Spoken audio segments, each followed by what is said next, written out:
출애굽기, 창세기 다음에 출애굽기가 있습니다. 출애굽기 4장 1절 2절입니다. 우리 찾았으면 저랑 같이 한 목소리로 읽습니다. 모세가 대답하여 이르되 그러나 그들이 나를 믿지 아니하며 내 말을 듣지 아니하고 이르기를 여호와께서 내게 나타나지 아니하셨다 하리이다. 여호와께서 그에게 이르시되 내 손에 있는 것이 무엇이냐? 그가 이르되 지팡이니이다. 아멘. 모세의 나이가 80살이 됐습니다. 늦은 나이에 하나님으로부터 부르심을 받아요. 이걸 소명이라고 얘기합니다. 그러니까 애굽 땅으로 니는 다시 돌아가서 애굽 바로 왕의 통치 아래 노예살이 종살이하고 있는 하나님의 백성들을 데리고 나오라는 겁니다. 이걸 구원이라고 성경은 말씀하고 있거든요. 하나님이 부르신 이유가 뭐냐면 보내시려고. 그 보내심을 우리는 사명 그렇게 이야기합니다. 하나님께서 모세를 선택하실 때 소명 불러주시고 보내시고 사명, 이 두 가지가 동시에 일어난 상황인데, 성경은 예수님이 오신 날을 기점으로 해서 구약과 신약으로 나누어요. 그 신약을 대표할 만한 인물 베드로와 바울 정도, 구약을 대표할 만한 사람들은 믿음의 조상이 된 아브라함과 그리고 출애굽의 시대를 연 모세와 그 이스라엘의 왕조를 만든 나라를 만든 다윗 정도로 그 말입니다. 그러니까 아브라함이나 모세나 다윗, 이 사람들을 1, 2, 3 서열을 매기는 건 의미가 없고, 이 세 사람 중에 좀 더 비중 있는 사람 한 사람을 꼽으라고 한다면 저는 모세를 꼽고 싶습니다. 이유가 뭐냐면 모세가 있었기 때문에 이스라엘이 가능하게 된 것이거든요. 모세의 120년 일생 일대기를 40년씩 딱 3등분이 가능해요. 나이 40살이 될 때까지 애굽 땅의 궁궐에 바로 왕의 제2인자, 다시 말하면 왕위를 계승할 만한 2인자로 호의호식하며 왕자로 산 세월이 40년입니다. 그리고 나이 80살이 될 때까지 40년 동안 호렙산이 있는 미디안 광야에서 처갓집에 양들을 치고 양들을 몰이하는 목축업자로, 목동으로 아주 척박한 고통스러운 세월을 나이 80이 될 때까지 40년을 삽니다. 그 나이 120살에 죽음을 맞이하잖아요. 그 40년 동안 이스라엘 백성들을 데리고 출애굽을 해요. 그리고 광야에서 40년 동안 광야 학교장으로 하나님의 백성들을 트레이닝을 해요. 광야 교회 목회자로 성도들의 신앙을 지도합니다. 광야 훈련소, 하나님의 군대로 하나님의 백성들로 트레이닝을 하는 그런 일들을 하다가 가나안 땅을 목전에 두고 모세가 죽음을 맞이해요. 이게 모세의 120년 일생 일대기 파란만장한 그 모세의 일생을 들여다보면서 모세의 삶을 바꿔놓는 아주 중요한 터닝 포인트가 있습니다. 변곡점, 분기점이라고 말할 수 있는, 그리고 티핑 포인트가 있어요. 하나님이 직접 개입하시고 집중적으로 간섭하시고 개입하시는 이 티핑 포인트가 있는데, 이 터닝 포인트는 이런 거잖아요. 애굽 땅에서 히브리인의 아들로 태어났으니까 노예로 태어난 거지 않습니까? 히브리인들 중에 딸로 태어났으면 살아요. 그런데 아들로 고추를 달고 태어나면 바로 왕이 그랬지 않습니까? 모든 산파들과 산부인과 의사들에게 히브리인 산모들이 아들을 낳거든 그 자리에서 다 죽이라고. 그런 명이 떨어진 상황에서 하나님의 은혜로 모세를 살려냅니다. 근데 어머니 요게벳이 더 이상 키울 수 없는 상황에 다다르게 되자 갈대상자 테바라고 하잖아요. 이 갈대상자에다가 이 갓난아이 남자아이를 넣습니다. 아이만 넣는 게 아니라 신앙의 고백을 담아요. 갈대상자에다가 그 나일강 물에 띄우는 겁니다. 실은 나일강 물에 띄우지만 절절함이 뭡니까? 하나님께 띄워보내는 것 같은 신앙 고백을 가지고 갈대상자를 나일강 물에 띄운다고요. 이 아이가 사느냐 죽느냐 하는 것은 하나님 손에 달렸습니다. 하나님께 전적으로 맡깁니다라고 하는 믿음을 담아서 갈대상자를 띄워보낼 때 하나님은 그 신앙을 받으시고 이 갈대상자를 어디로 띄우시냐면 바로 왕의 공주가 목욕하는 곳으로 흘러가게 하십니다. 그리고 그 공주가 뚜껑을 열었더니 히브리인의 아들 녀석이 웃고 있는 모습을 봤겠지요. 그리고 물에서 건져냈다 해서 이 아이의 이름을 공주가 모세라고 이름을 지어준 거예요. 히브리인의 이름은 모세지만 물에서 건져냈다는 뜻이지만 애굽인들이 표현할 때는 나의 사랑하는 아들, 공주가 그런 마음을 가지고 자기 아들로 입양을 하는 상황 말입니다. 그러니까 어찌 보면 노예의 자식으로 태어난 모세가 일국의 왕자가 됐으니까 터닝 포인트잖아요. 이런 인생의 변곡점, 분기점이 어디가 있겠어요? 바로의 공주가 젖을 물릴 수 없으니까 아가씨니까 젖을 대신 물려 키울 이 유모를 찾습니다. 그때 친어머니 요게벳이 발탁이 돼요. 그러니까 요게벳도 참 기구한 운명이에요. 모세의 친어머니이면서 유모로서 이중적인 삶을 살아야만 되는 상황이니까 젖을 빨릴 때마다 기저귀를 갈아 채울 때마다 이유식을 만들어서 이 아이에게 먹일 때마다 공주 모르게 뭘 심어주는 겁니까? 민족의식을 심어주는 거예요. 너는 애굽 사람이 아니고 너는 히브리인이라고 하는 사실을 가르쳐주는 상황들, 그 민족의식을 심어주는. 어찌 보면 모세는 정체성에서 아이덴티티에 상당한 혼선이 있었겠지요. 왜 애굽의 왕자로 크기는 크는데 궁궐 생활을 하고 있는데 나는 히브리인이라고 하는 사실 앞에서 엄청난 혼란이 있었을 거라고 생각하고, 중요한 것은 그 말입니다. 이때가 나이가 40이 될 때입니다. 하나님의 부르심이 없었어요. 하나님의 사명이 주어지지 않았어요. 소명과 사명이 나이 40대에 궁궐에 있을 때 하나님이 부르시거나 보내심이 없었습니다. 그런데 모세가 먼저 움직입니다. 하나님보다도 먼저 움직여요. 그 당신 백성들 히브리인들이 어떻게 극한의 그 노동 현장에서 어떻게 노예살이를 하고 있는지를, 그러면서 사도행전 7장 23절에 보니까 나이 40이 되면 그 형제 이스라엘 자손을 돌아볼 생각이 나더라 그랬어요. 나이 40살에 히브리인들이, 우리 동족들이 어떻게 노예 생활을 하고 있는지 돌아보고 둘러보고자 하는 그 민족의식, 그 너그러운 마음은 너무 중요한 마음입니다. 그 마음은 중요합니다. 그런데 하나님의 소명과 하나님의 사명이 안 주어졌다 그 말이에요. 뭔 얘기냐면 내가 아무리 어떤 선한 동기와 목적을 가지고 있다 할지라도 그 말입니다. 하나님이 허락하지 아니한 일이라고 한다면, 하나님이 허락하지 아니한 시간이라고 한다면 그 말입니다. 내 때라고 생각하지 말고 하나님의 때를 기다릴 줄 아는 믿음이 필요하거든요. 우리는 신앙생활하면서 신념으로 신앙을 신념을 가지고 신앙인 것처럼 착각할 때가 있어요. 신념은 뭡니까? 하나님의 때를 내 때라고 생각하고 우기는 거예요. 내 때가 가장 정확한 때고 내 때가 바로 가장 적절한 때라고 우기는 걸 우리는 신념이라고 이야기합니다. 신앙이 뭡니까? 신앙은요, 아무리 내 때가 있다 할지라도 내가 하고 싶어도 그 말입니다. 하나님의 때가 주어질 때까지, 하나님의 명이 떨어질 때까지 기다릴 줄 아는 것이 신앙이거든요. 우리는 신념과 신앙 사이에 착각하면 안 되고 오해하면 안 되는 상황 말입니다. 모세가 이런 거예요. 민족의식이 발동이 됐지, 젊은 혈기 패기는 있지, 그래가지고 히브리인들의 노예살이하는 현장을 갖다가 인간 존엄이 짓뭉겨지는, 노동력 착취가 이루어지는 현장을 보고 애굽의 관리를 쳐서 죽입니다. 그리고 모래 땅에 숨겨요. 그리고 그 다음날 다시 그 노예 현장, 노동 현장을 갖다가 히브리인들끼리 동족 간에 싸우는 것을 보고 말리고 개입을 했다가 그 히브리인들이 뭐라고 얘기하냐면, 누가 당신더러 우리의 관리자가 되고 재판관이 되게 했느냐고, 어제 애굽인을 죽인 것처럼 우리를 또 죽이려고 하느냐고 대드는 거죠. 들킨 거예요.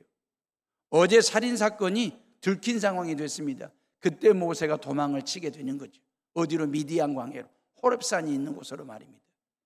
그래서 일국의 왕자였던 모세가 이제는 도망자가 됐고 숨는 자가 됐고 은둔자가 되는 40년 동안 말입니다. 왜 그랬을까요? 하나님의 소명 없이 그 말입니다.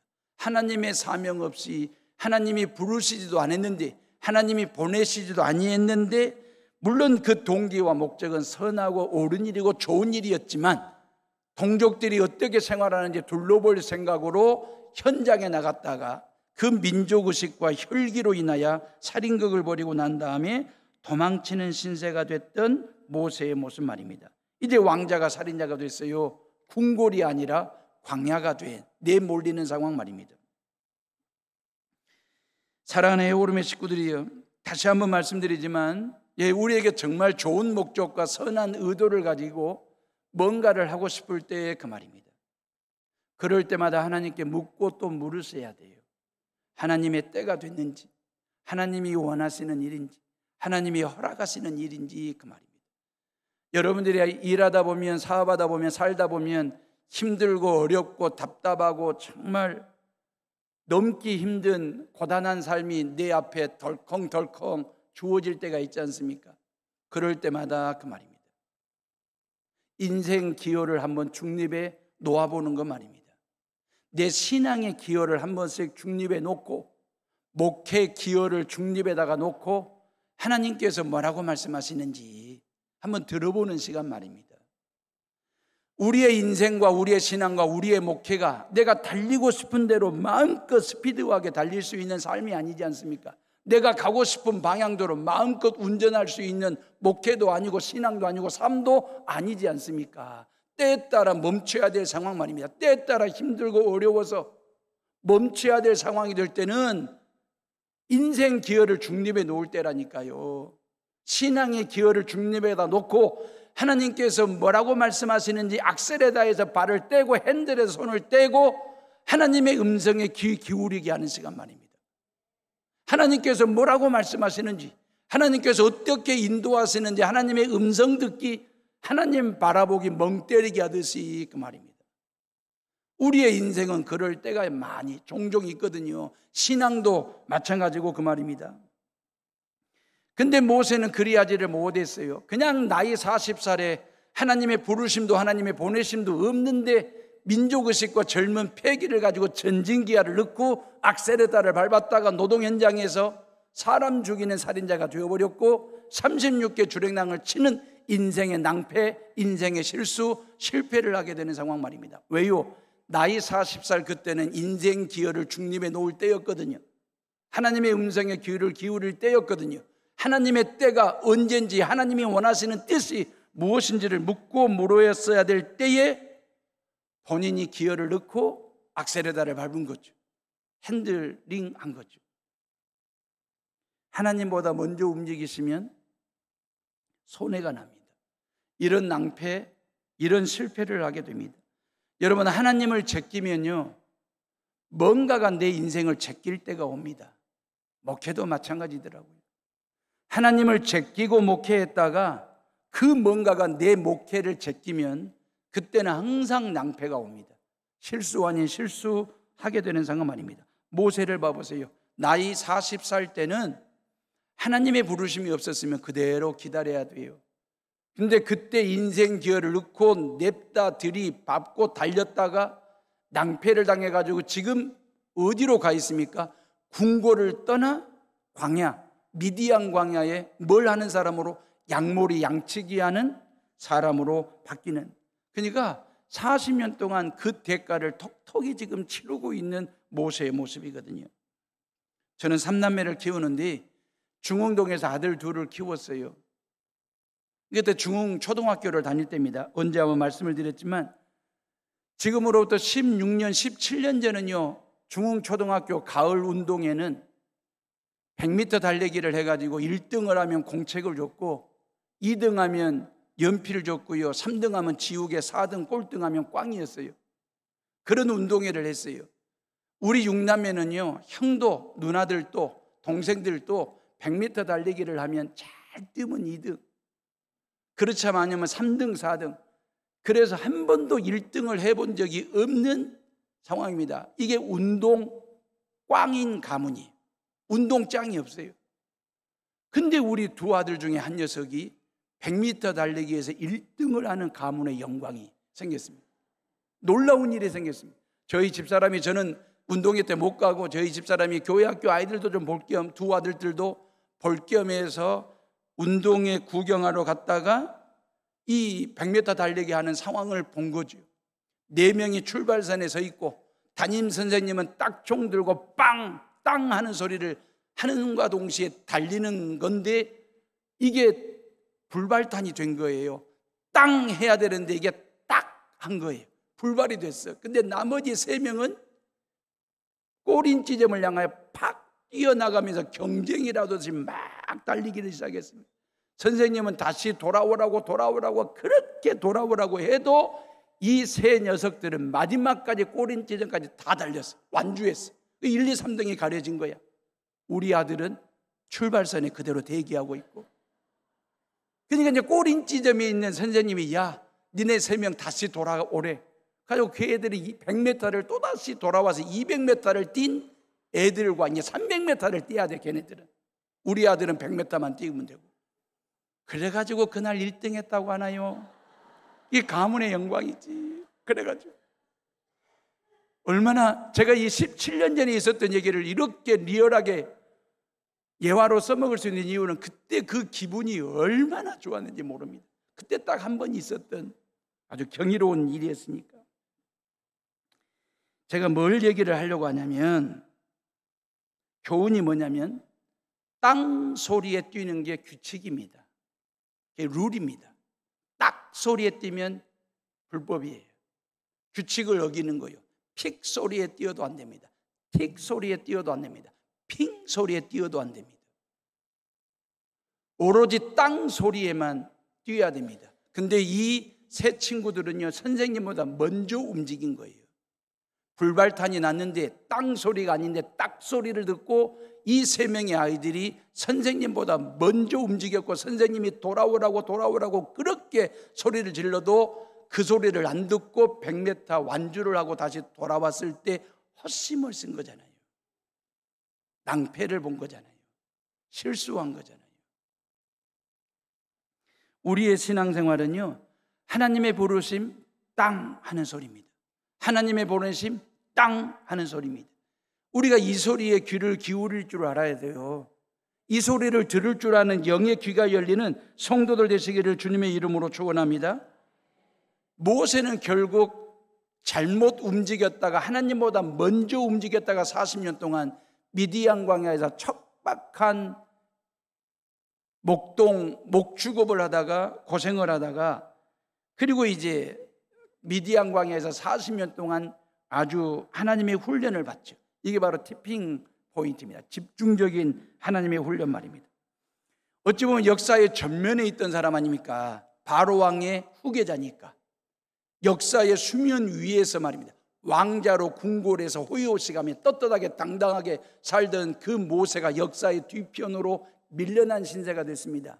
역사의 수면 아래로 내려간 신세가 됐습니다. 그런 모세를 하나님이 그 말이에요, 은둔자로, 도망자로, 숨은 자로 지내고 있는 그 모세를 하나님이 계속해서 티핑하시는 거예요. 집중적으로 티칭 하시는 거예요. 당신 백성으로, 당신 지도자로 훈련시키셔가지고 결국 역사의 수면 위로 끌어올리는, 튀어오르게 하는, 이걸 티핑 포인트라고 얘기하잖아요. 마케팅에서 얘기할 때 전혀 인기 없던 제품이, 안 팔리던 제품이 어느 날 갑자기 인기 상품이 돼가지고 폭발적으로 팔리는 상황을 티핑 포인트라고 얘기하고, 이걸 변곡점이라고 말하고, 우리는 이걸 대박 났다라고 얘기하지 않습니까? 바로 모세가 그런 상황입니다. 이 역사의 전면에 등장하게 되는, 하나님에 의해서 훈련된 자가 이렇게, 그때 하나님의 부르심이 온 거예요. 그때 하나님의 보내심, 소명과 사명이 주어지게 된 상황 말입니다. 출애굽기 3장 10절에 보면 하나님께서 호렙산 떨기나무 가운데 불꽃 가운데 임하세요. 하나님의 불이 나무 가운데 임했는데 나무는 타지 않는 상황. 하나님께서 부르셔요. 모세야, 모세야. 그래서 그 모세에게 너는 애굽 땅으로 다시 돌아가서 내 백성들을 데리고 나오라고 사명을 주셔요. 그때 11절에 보니까 모세가 뭐라고 얘기하냐면, 내가 누구간데 나는 그럴 만한 깜냥이 되지 않습니다. 하나님의 선택이 바르지 않습니다. 다른 사람을 선택하십시오. 그런 뉘앙스로 하나님 앞에서 버팁니다. 참 사람 묘한 데가 있습니다. 하나님이 부르지도 않았는데, 하나님이 보내지도 않았는데 소명도 사명도 안 주어졌는데 40살 될 때 자기 먼저 설치듯이 움직이다가 이런 낭패와 실수를 경험했던 모세 아닙니까? 그리고 40년 훈련받고 나이 80이 됐을 때에 하나님께서 소명을 주시고 사명을 주셔서 애굽 땅으로 가라고 할 때는 또 노후하는 거예요. 어찌 보면 청개구리처럼 말입니다. 하나님이 안 시켰는데 지가 하겠다고 설치다가 실수했던 모세, 그게 나이 40살에, 나이 80에 하나님이 하라고 명을 내렸는데 못하겠다고 버티는 그 모세의 모습은 어찌 보면 우리의 자화상인지도 모릅니다. 사랑하는 애오름의 식구들이요, 신앙생활하면서 세 가지를 기억하셔야 돼요. 세 가지를 지키셔야 됩니다. 다시 말하면 모든 일에 하나님이 나를 부르셨다라고 하는 것, 여러분들이 가지고 있는 직업, 여러분들이 교회에서 하는 모든 일들은 하나님의 부르심 가운데 소명으로 나에게 주어진 것라고 하는 이 믿음 말입니다. 그 소명이 주어졌을 때 yes, okay, 순종하면서, 그리고 순종할 때 오케이 할 때 하나님이 사명, 일을 주셔요.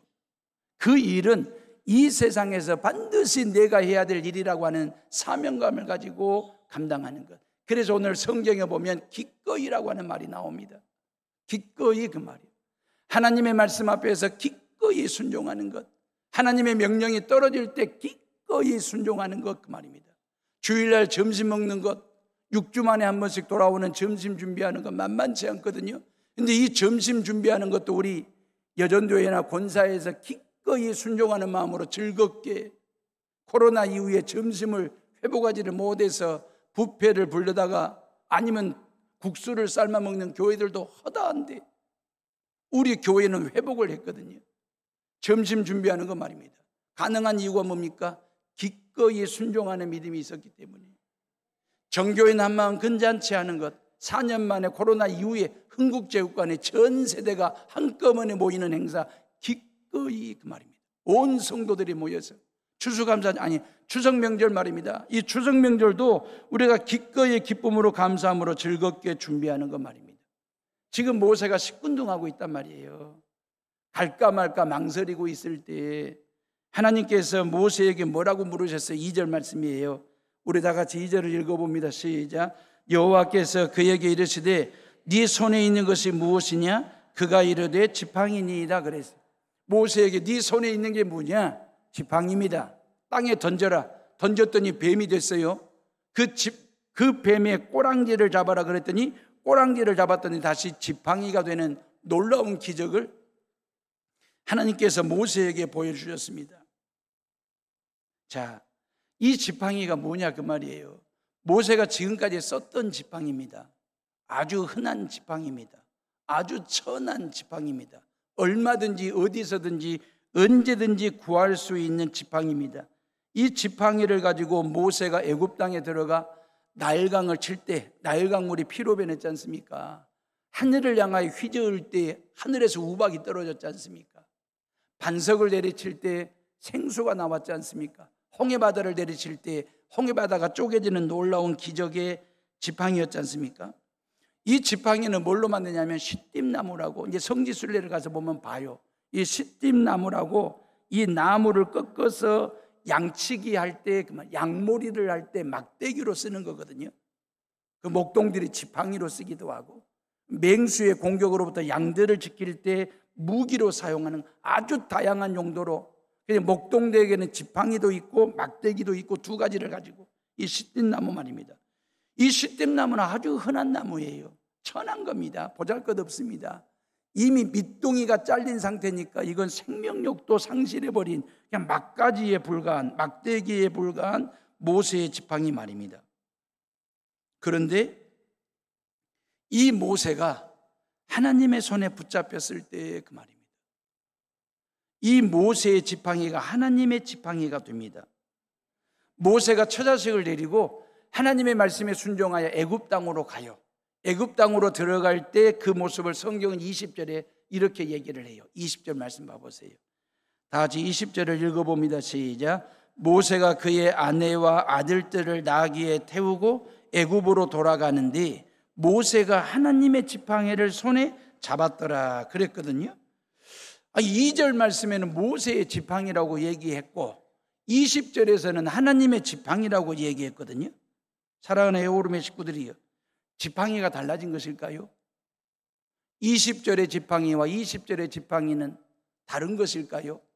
모세가 이제 애굽 땅으로 들어가면서 신상품으로 바꿨을까요? 신제품으로 바꾸었을까요? 아니면 새로운 걸 만들어가지고 하나님의 손에 쥐어졌을까요? 디자인이 바뀌었을까요? 길이가 달라졌을까요? 아니면 기능이 추가가 됐을까요? 아니면 다른 걸로, 새로운 걸로 만들었을까요? 아니요, 똑같은 지팡이입니다. 지금까지 모세가 썼던 지팡이입니다.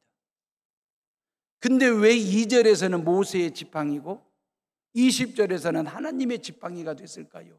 지팡이는 똑같은데. 이 중간에 뭔 일이 일어났냐면 하나님의 말씀이 주어졌습니다. 하나님의 사명이 주어졌어요. 소명이.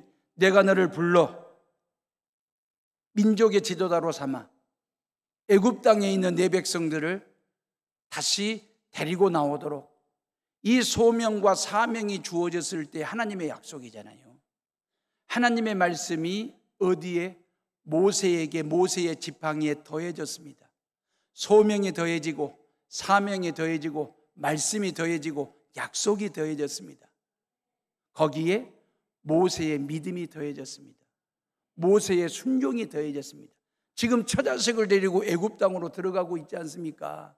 하나님의 말씀이 주어졌을 때 그 말씀에 대한 순종이 더해지고 그 말씀에 대한 믿음이 더해졌을 때 모세의 지팡이는 하나님의 지팡이가 됐다, 그 말입니다.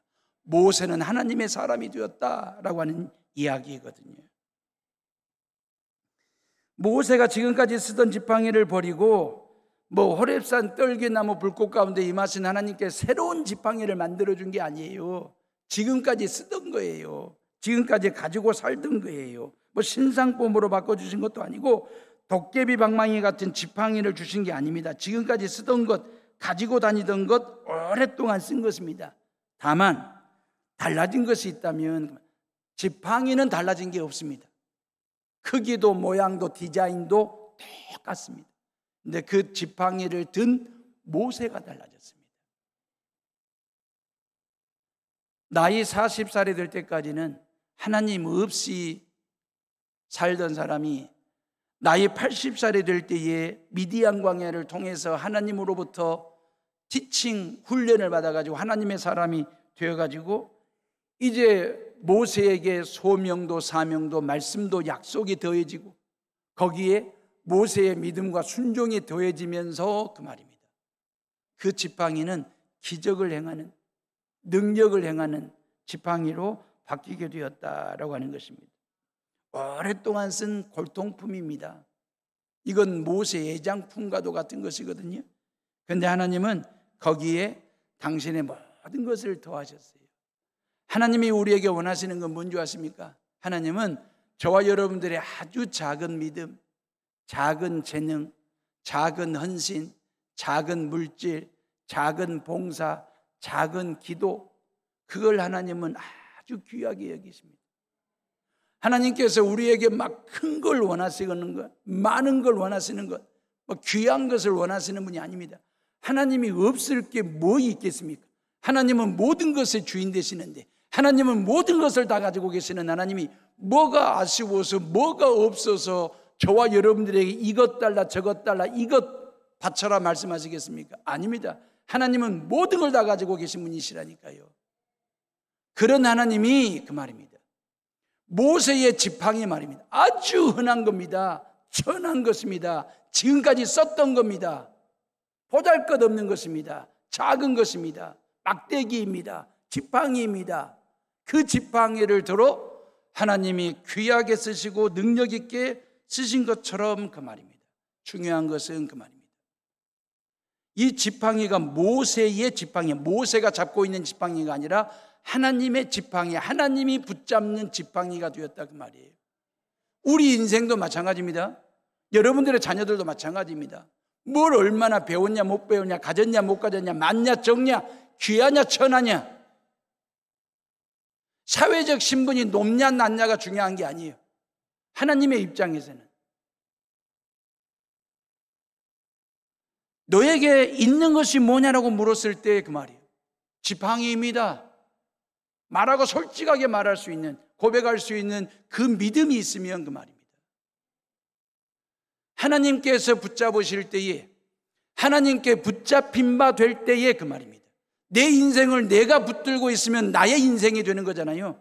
내 인생을 하나님께 맡기면 하나님이 붙잡으시면 하나님의 인생이 되는 거잖아요. 내 자식을 내가 키우면 내 자식이 되는 거잖아요. 내 자식을 하나님께 맡기면 하나님의 자식이 되는 거잖아요. 설령 돈이 됐든 생명이 됐든 건강이 됐든 하나님이 우리에게 원하시는 것은 지팡이라니까요. 금덩어리가 아니고 은덩어리가 아니고 지팡이라 할지라도 그 지팡이를 하나님께 맡길 줄 아는 그 믿음 말입니다. 지팡이가 뱀이 됐습니다. 모세는 두려워서 피했거든요. 그런데 모세에게 하나님 뱀의 꼬리를 잡으라고 명하셨습니다. 모세가 순종하니 다시 뱀이 지팡이가 됐습니다. 여기서 뱀은 당시 바로를 상징하는 거예요. 애굽을 상징하는 것이거든요. 왜냐하면 바로 왕이 쓰고 있는 왕관 정중앙에는 코브라의 머리를 주물로 만들어서 달아놓았거든요. 그러니까 애굽 사람들은 뱀을 숭배하는 그런 민족이었거든요. 그리고 창세기 3장 15절에 보면 아담과 하와가 범죄하고 난 이후에 그 뱀은 사탄을 상징하는 것이 되지 않습니까? 하나님의 백성들을 괴롭히거나 하나님의 백성들을 유혹하거나 하나님의 백성들을 넘어뜨리는 영물 같은 존재, 사탄의 힘을 상징하는 뱀 말입니다. 하나님께서 두려워하지 말고 잡으라고 말씀하셨잖아요. 믿고 순종하여 잡아라고 말씀하셨잖아요. 그런데 하필이면 왜 꼬리를 잡으라고 얘기했을까요? 모세는 알아요. 광야 생활을 해봐서 뱀의 꼬리를 잡는 순간에 반드시 뱀은 머리를 돌리면서 공격하고 문다라고 하는 사실을 알아요. 여러분들도 다 알고 있는 사실이지 않습니까? 뱀을 잡고 제압하려면 모두도 머리를 잡든지 목을 잡아야 뱀을 제압할 수 있지 않습니까? 꼬리를 잡는 순간에 문다고요, 물린다고요, 당한다고요. 근데 왜 하나님은 모세에게 뱀의 꼬리를 잡으라고 했을까? 사탄마귀의 꼬리를 잡으라고 했을까? 이유는 뭘까요? 하나님께서 나를 지키시고 보호하신다라고 하는 절대적인 믿음을 가질 때만이 뱀의 꼬리를 잡을 수 있거든요. 이 뱀의 공격으로부터 나를 지키시는 분이 그 말이에요. 내 힘도 아니고 내 담력도 아니고 내 용기가 아니라 하나님께서 나를 지키시고 하나님이 나를 보호하신다라고 하는 절대적인 믿음을 가진 모세로 만드시려고 뱀의 꼬리를 잡게 하신 하나님, 그 믿음을 가지고 뱀의 꼬리를 잡으면 하나님께서 반드시 우리를 지키시고 보호하시고 여러분들의 자녀들을 보호하신다는 사실을 믿으시기를 주님의 이름으로 축원합니다. 믿음으로 꼬리를 잡았을 때 이 뱀이 지팡이가 됐지 않습니까? 이 지팡이는 과거의 지팡이가 아닙니다. 이제는 미래를 향하여 쓰임받는 지팡이가 됐습니다. 이 믿음으로, 이 순종으로 무장한 모세는 이제는 전에 있던 모세가 아니라 80살 이후 120살까지 40년은 진짜 하나님 앞에 쓰임받고 세워져가는 그런 모세로서의 삶을 살아가게 될 것이니까. 사랑하는 에오름의 식구들이여, 하나님은 우리를 쓰십니다. 어제도 쓰시고 오늘도 쓰십니다. 내일도 우리를 쓰실 것이거든요. 저를 목사로 쓰셨고 여러분들을 해오름교회 교인으로 쓰시면서 찬양대원으로, 교회학교 교사로, 구역 리더로, 주님의 몸된 교회 부흥의 밑돌로 하나님께서 여러분들을 30년, 40년, 50년 동안 쓰였고 쓰임받은 저와 여러분들 그 말입니다. 중요한 것은 하나님께서 그때그때마다 우리에게 새로운 은사, 새로운 재능, 새로운 역량을 우리에게 주어가지고 쓰시는 하나님이 아니에요. 우리에게 기존에 있던 은사였습니다. 지금까지 했던 재능이고 역량이었습니다. 그 열정에다가 하나님께서 그때그때마다 말씀을 더해 주시고 약속을 더해 주실 때 그 말이에요. 내가 어떻게 반응하느냐에 따라서 순종하고 그 말씀과 약속을 믿음으로 받아들이게 되면 나는 하나님의 것이 됩니다. 모세의 지팡이가 하나님의 지팡이가 되고 모세의 인생이 하나님의 인생으로 바뀌게 되는 그 타이밍 말입니다. 하나님의 나와 함께 하신다는 믿음을 가지고 하나님의 말씀에 순종하면 내가 하는 일은요, 나의 일이 아니라 하나님의 일이 되는 것입니다. 내가 붙잡고 있는 것은 하나님의 것이 된다라고 하는 거죠. 하나님께서 나와 우리 교회를 위해서 일하실 때에 우리가 가진 것을 가지고 일하신다는 걸 아십니까? 그래서 우리에게 늘 물어요. 네가 가지고 있는 게 뭐냐? 라고 묻는 거예요. 비록 그것이 작고 보잘것없고 흔한 것이라 할지라도 하나님의 손에 들어가면 기적이 나타나는 것 아십니까? 다윗이요, 철갑으로 무장한 거인 골리앗과 싸울 때에 물맷돌 말입니다. 물맷돌은 다윗에게 아주 흔한 거예요. 언제 어디서든지 주울 수 있는 겁니다. 만들 수 있는 것입니다. 물맷돌 말입니다. 다윗에게는 천한 것, 흔한 것입니다. 그 흔한 것을 가지고 거인 골리앗을 때려잡는데 하나님이 쓰셨어요. 5,000명을 배불리 먹이고도 12광주를 남기는 놀라운 기적은 예수님께서 어린 한 소년의 한 끼 도시락, 보리떡 5개와 물고기 2마리, 그것이 소년의 도시락이 예수님의 도시락이 되었을 때 5,000명을 배불리 먹이는 놀라운 기적의 도시락이 됐거든요. 우리가 믿는 하나님은 전능하신 하나님이십니다. 믿습니까? 전능하신 하나님은 다윗 없어도 물맷돌이 아니고도 거인 골리앗을 때려잡으실 수 있는 분이십니다. 오병이어가 없어도 우리 예수님은 전능하시기에 5,000명이 아니라 5만 명도 배불리 먹이고도 남을 만한 능력을 가지고 계신 분이십니다. 모세의 지팡이 없이도 홍해바다를 쪼개실 분이십니다. 그런데 왜 예수님은 저와 여러분들에게 어린 소년의 손에 들려진 그 한 끼 작은 도시락까지도 우리 예수님은 원하셨을까? 그 작은 도시락을 통하여 오병이어의 기적을 일으키신 이유가 뭘까요? 하나님은 말입니다, 우리에게 있는 것 가지고, 저와 여러분들에게 손에 들려진 물맷돌 가지고, 지팡이 가지고, 보리떡 5개와 물고기 2마리를 가지고 기적을 행하고 싶으셨어요. 기쁨을 만들어주고 싶으셔서, 우리에게 행복을 만들어주고 싶으셔서 그 말입니다. 사랑하는 에오름의 식구들이요, 하나님은 수시로 우리에게 물어보십니다. 네가 가지고 있는 것이 무엇이냐?